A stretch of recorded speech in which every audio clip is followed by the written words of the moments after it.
What's up? Back again for another video for the week. Nothing extravagant this week.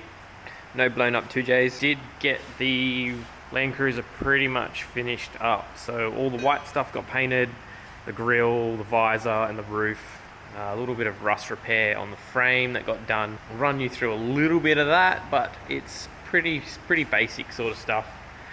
Did also get the S13 fully in primer, fixed all the rusty stuff that it had all around the frame, re-seam sealed all the joins, same with all down here where they'd done it on a quarter panel previously. And did also get some fiberglass stuff done. This bar was all blown apart pretty much in like 20 pieces. Give you a rough rundown on some repair and prep stuff for that. Sorry, skipped a few steps on you, but pretty much this is the rust section that was in the Land Cruiser roof. So this whole corner's gone, all this was all gone. You know, she's all holy through here.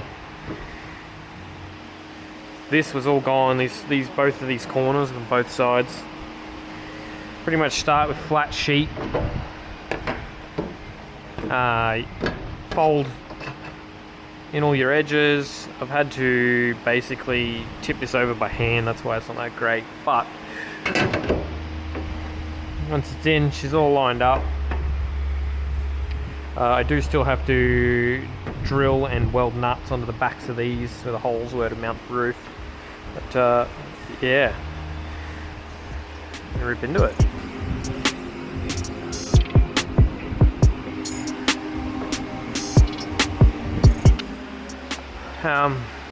Yeah, given that the folder will only do, you know, this fold and that fold, it won't grab it enough to do this, so unfortunately I had to tip it over by hand. It's alright, it's not like perfect, but I mean it's still better than 60-year-old Land Cruiser sort of steel. But yeah, I had to make a little tool that's 15mm, which is the width of the return on the inside of the roof,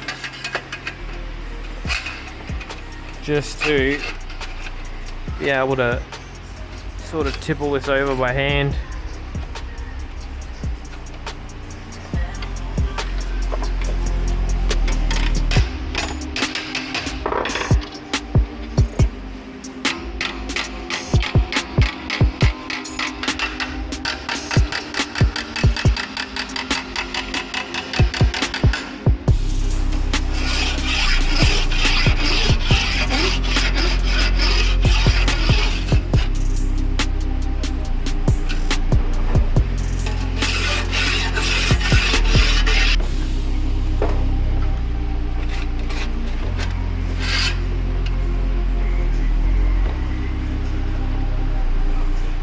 I had like an opposite bow and I did shrink it a little through a couple of sections, but it's given it a little bit of a wave now, so I don't know, hopefully we can file that out.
finished the Land Cruiser up as well. Finally got the roof on. That's all painted, finished up. All the rust got fixed. So all these front pockets, they were all rusty. All this front section all along here. Same with the other front pocket over there.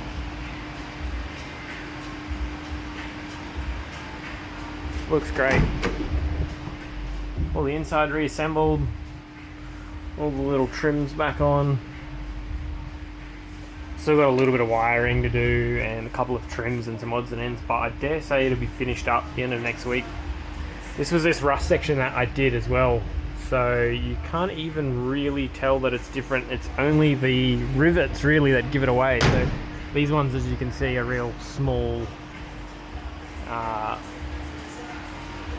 enclosed sort of rivets, and these ones here are more open, a little bit larger.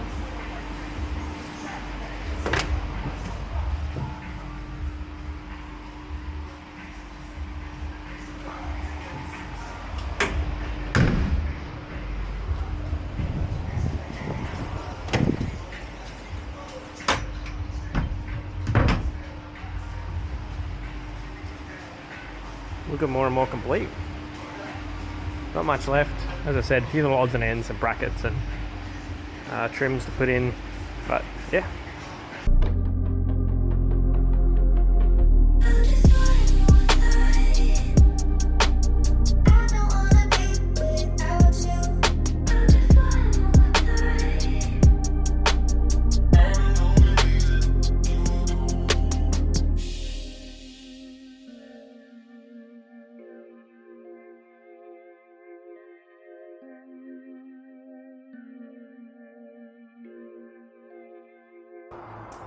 A little bit of prep rundown on a lot of parts, or most generally all the work we do is everything gets repaired.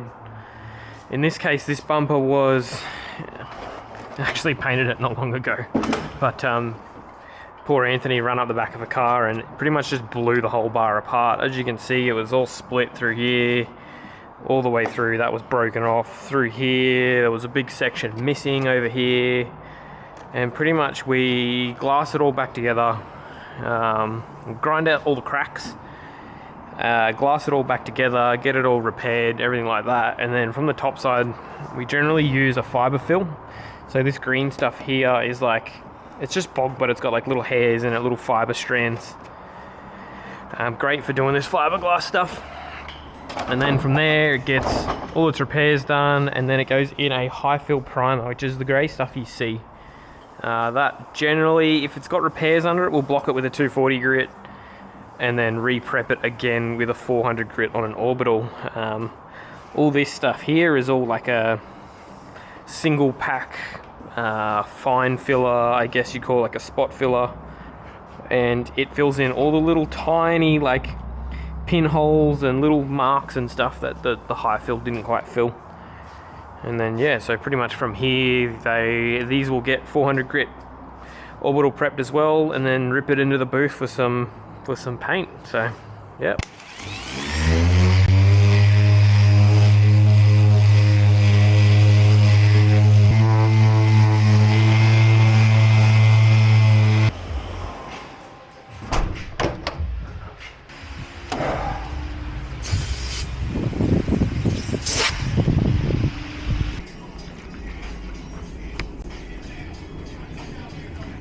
Got a mid-grade ground coat for coverage, so the idea behind this is it covers all these little rub-throughs and stuff so they don't show through the base coat, because these are all very contrasting colors. So if you spray your base coat directly over that stuff will show through. A Water W400 WBX. This is my base coat gun, a bit filthy. This thing's like 15 years old, so, and it still does a ripper job.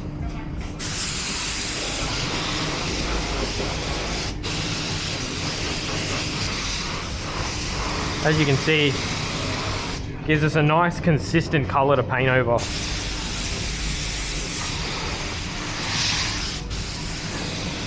A lot of guys would prefer to use a a wet on wet style as a ground coat. I find it causes too many dramas because it's, you know, you've got your hardener and stuff in the wet on wet. It causes dramas with map edging and fry ups and stuff on panels. So I found this seems to work best for me and my style of painting and how I do everything, and I don't have any dramas with it, so I continue to do it.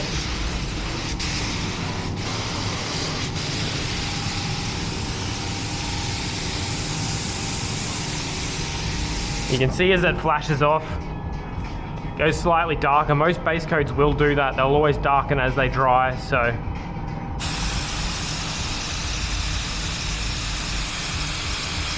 That all covered pretty well. It's only one coat of ground coat, so with painting, the least amount of product you can put down after you've prepped, the better your finish will be. So every layer you put down is a compounding effect of texture, peel. You know, more product you put down, the worse of a finish you're going to get. There's a big misconception of the more you put down, the more it's, you know, you've got to block back later and all that sort of stuff. It's like, that's all very old school. These days, you know, our urethane 2K clears, you know, they're durable enough that you can put minimal amount of product down and get a great finish, and usually involves not having to buff it at all. So as you can see, one coat covers everything really well. Gives us a nice ground to paint our base coat over, which is Nissan KT2. It's like a silvery blue.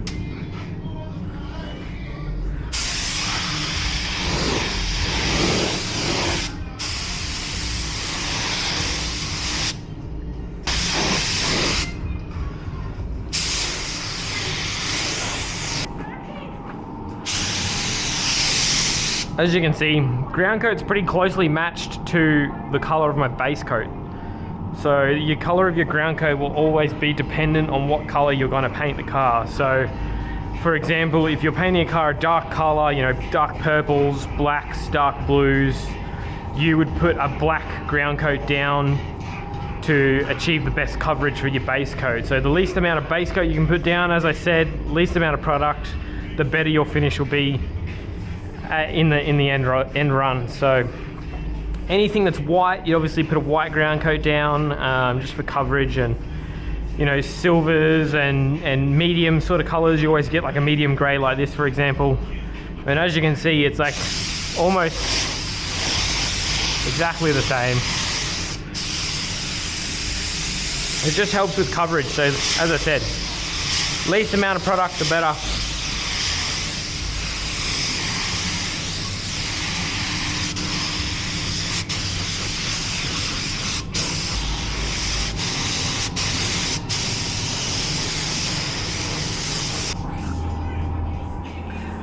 Pretty much got full coverage in like 2 coats, so that's ideally what you want.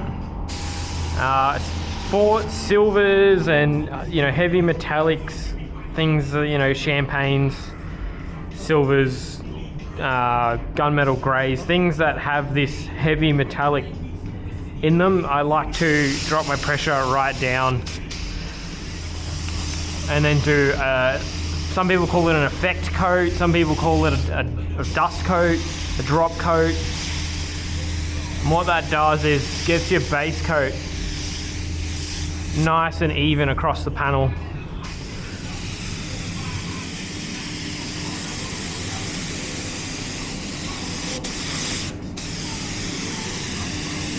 You just look at it fall onto the panel, and that's how it'll sort of sit.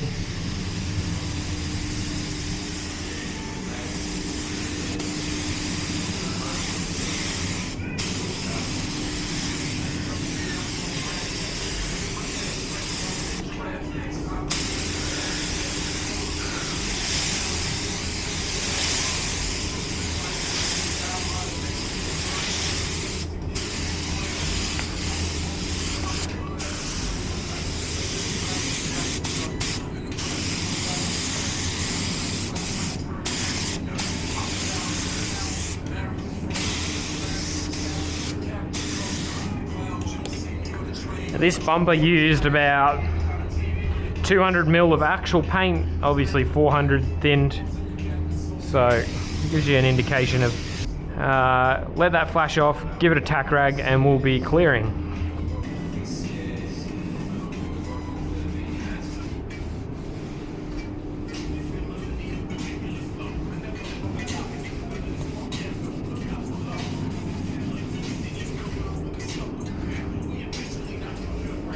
Everything's flashed off, got everything tack ragged. I've actually got a few extra parts for some other jobs in here as well, but ideally just showing this one for now. Clear gun is a Iwata WS400 Supernova, or WS400 Evo Clear. I keep this strictly just for clear only. It just makes life a bit easier. Good gun. The only problem I've found is if you run full fan open on these, it gets two little lines on the top and bottom of the fan that seem to be a bit heavier than the rest. So I'm generally like half a turn in from full fan, and it seems to work well for me.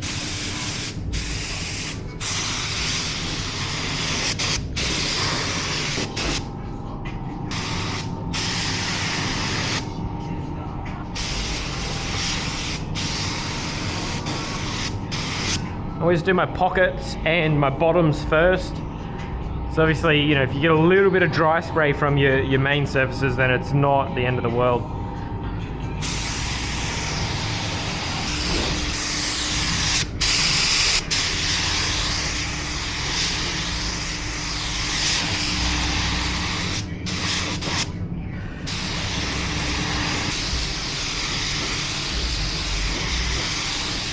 One coat of clear down, let that flash off, and we will go for a second.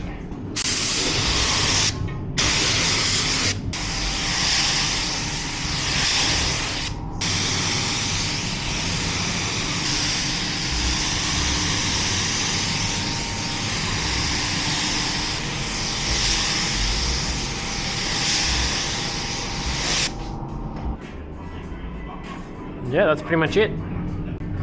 It's got a real nice finish.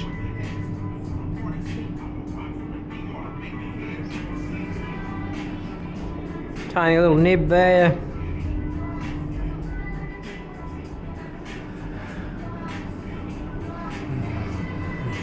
Beautiful.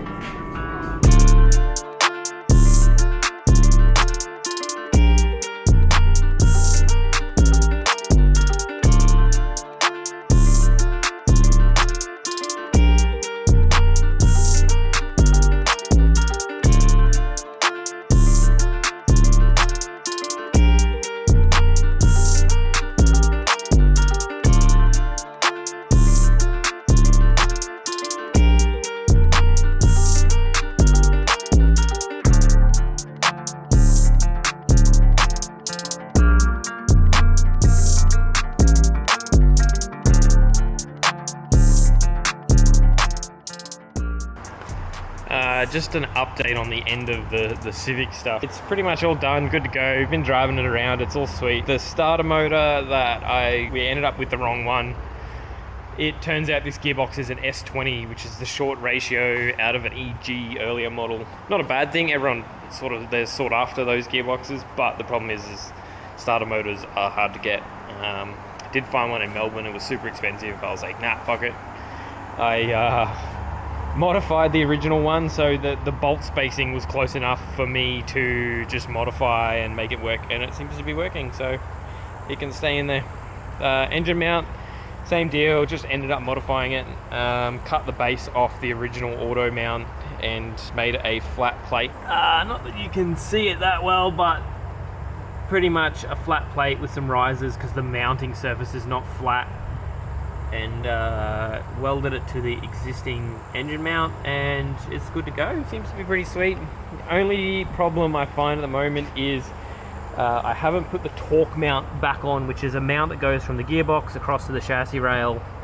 It just stops the engine from torquing a lot when you accelerate, which is pretty evident now that you're driving it around, which I'll eventually make and put one of them in, and along with a new clutch reservoir, because that's temporary.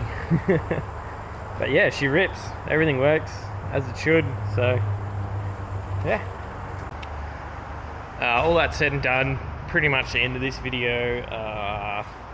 Yeah, thanks for watching. Usual stuff. Subscribe, like, comment, follow along for more stuff.